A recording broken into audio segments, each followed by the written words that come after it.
Hi everyone! Today, not from there, and neither from there.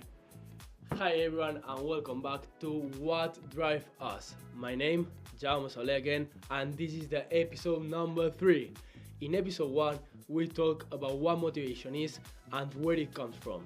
In episode 2, we explored what great leadership looks like and how it impacts the people being led. Both of those episodes paint a pretty positive picture of what workplace can be when things are done right. But today we are flipping the script. Because the reality is, for a lot of people, work doesn't feel motivating. It doesn't feel inspiring. It feels exhausting, overwhelming. Like, no matter how hard you try, you are running on empty and nobody really notices or cares. And that feeling has a name. It's called burnout. And it's one of the most serious psychological issues in the modern workplace. Here's a number that really puts it in perspective. Research suggests that burnout costs the United States economy up to $500 billion every single year.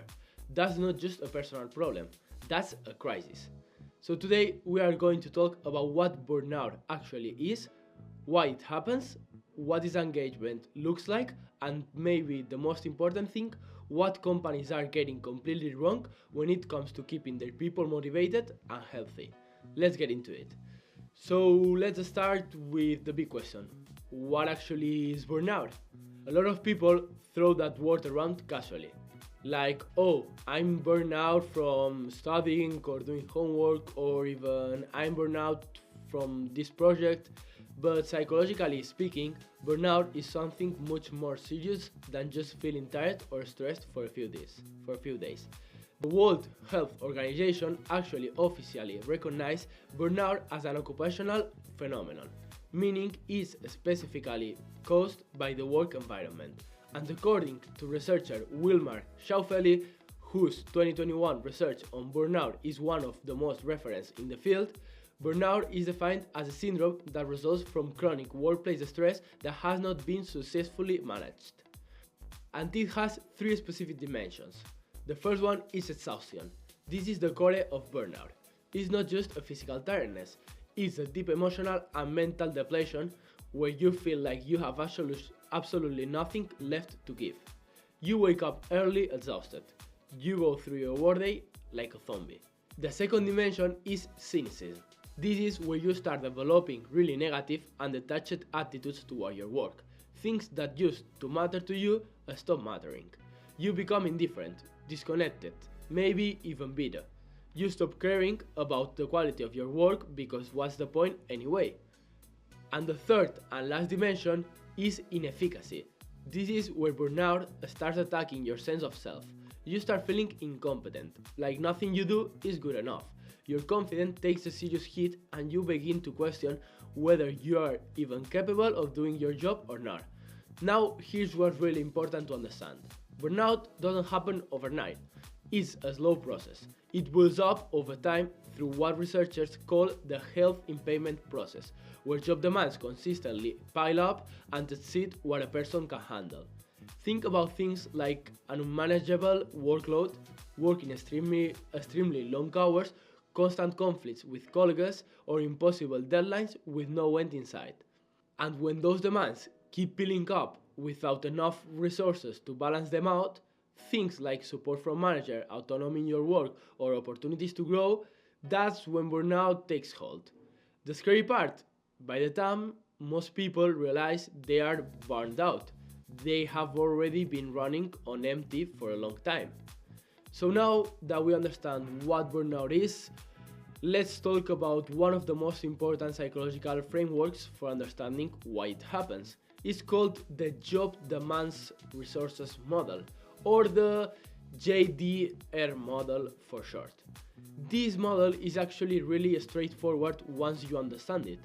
Basically, it says that every job has 2 categories of factors. The first category is job demands. These are the aspects of your job that require effort and energy. Things like a heavy workload, long hours, tight deadlines, difficult customers, or conflicts with coworkers. Job demands aren't always bad.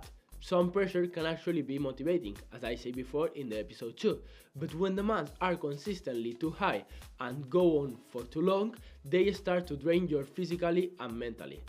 And that's where exhaustion, the first dimension of burnout, if you remember it, comes from. The second category is job resources. These are the things in your work environment that help you cope with those demands and keep you going. Things like having a supportive manager, having autonomy over how you do your work, getting regular feedback, having opportunities to learn and grow, and even feeling like you belong to a team that has your back. Here's the key insight from this model. Burnout happens when job demands are consistently high and job resources are consistently low. It's basically a balance problem. When the scales tip too far in one direction for too long, people break down. And here's what makes this model so powerful for business. It gives leaders and organizations a very clear roadmap for preventing burnout. You want healthier, more motivated employers. Either reduce unnecessary job demands or increase job resources, give it. Give people more support. Give them more autonomy. Invest in their development. Make sure they feel valued and connected. It sounds simple when you put it that way, and in a lot of ways it is. But the frustrating reality is that so many organizations either don't know about this research or choose to ignore it, and their employees pay the price. And when employees stop being able to cope with that imbalance, when they can't fight exhaustion anymore, something else happens. They disengage. And that's what we are going to talk about next. So what does disengagement actually look like in the workplace? Because here's the thing, disengagement isn't always obvious. A disengaged employee doesn't necessarily storm into the office and quit dramatically. Most of the time, it's way more subtle than that. They still show up. They still do the minimum required to keep their job. But mentally and emotionally, they have already left.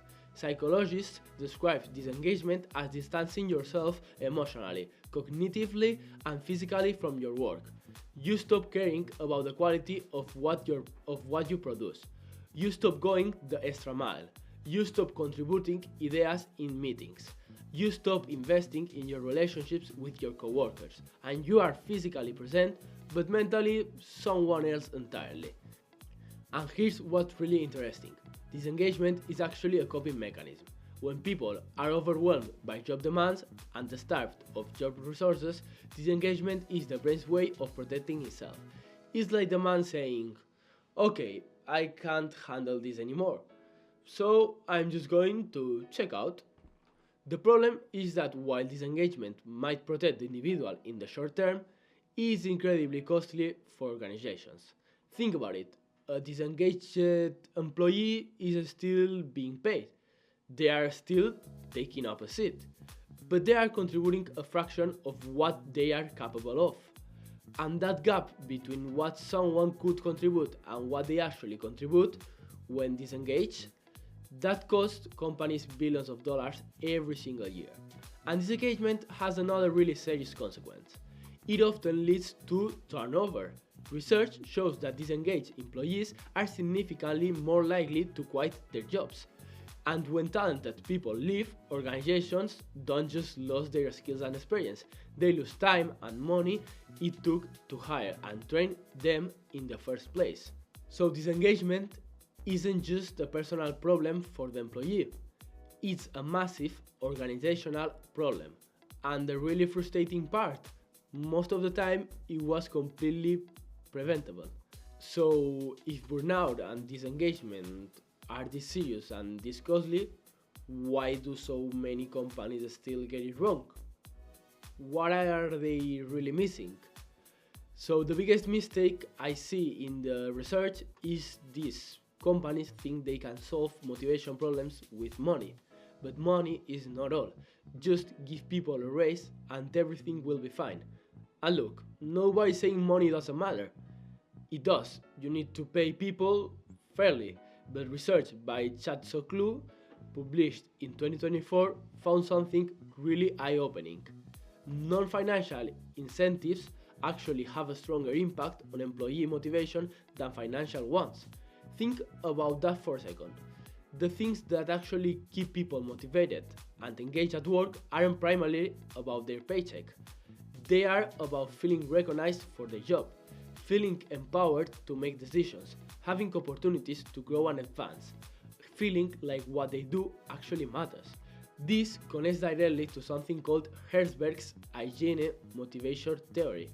Herzberg basically argued that salary and things like working conditions they prevent dissatisfaction when they are adequate, but they don't actually create motivation. The things that truly motivate people are things like achievement, recognition, meaningful work, and personal growth, as we said before. Companies that only focus on the hygiene factors, the salary, the benefits, the ping pong table in the break room, and ignore the real motivations are going to keep losing their best people. And then there's leadership. As we talked in the episode 1 and 2, research by Kahn and colleagues found that poor leadership is one of the biggest drivers of burnout. If you don't have a good leader, you are more probably gonna go for the burnout theory. When leaders don't support their team's psychological needs, when they micromanage, when they create pressure, or when they create pressure without providing resources, burnout follows, almost every time. And as always something has a solution, it also has ones. Give people the autonomy.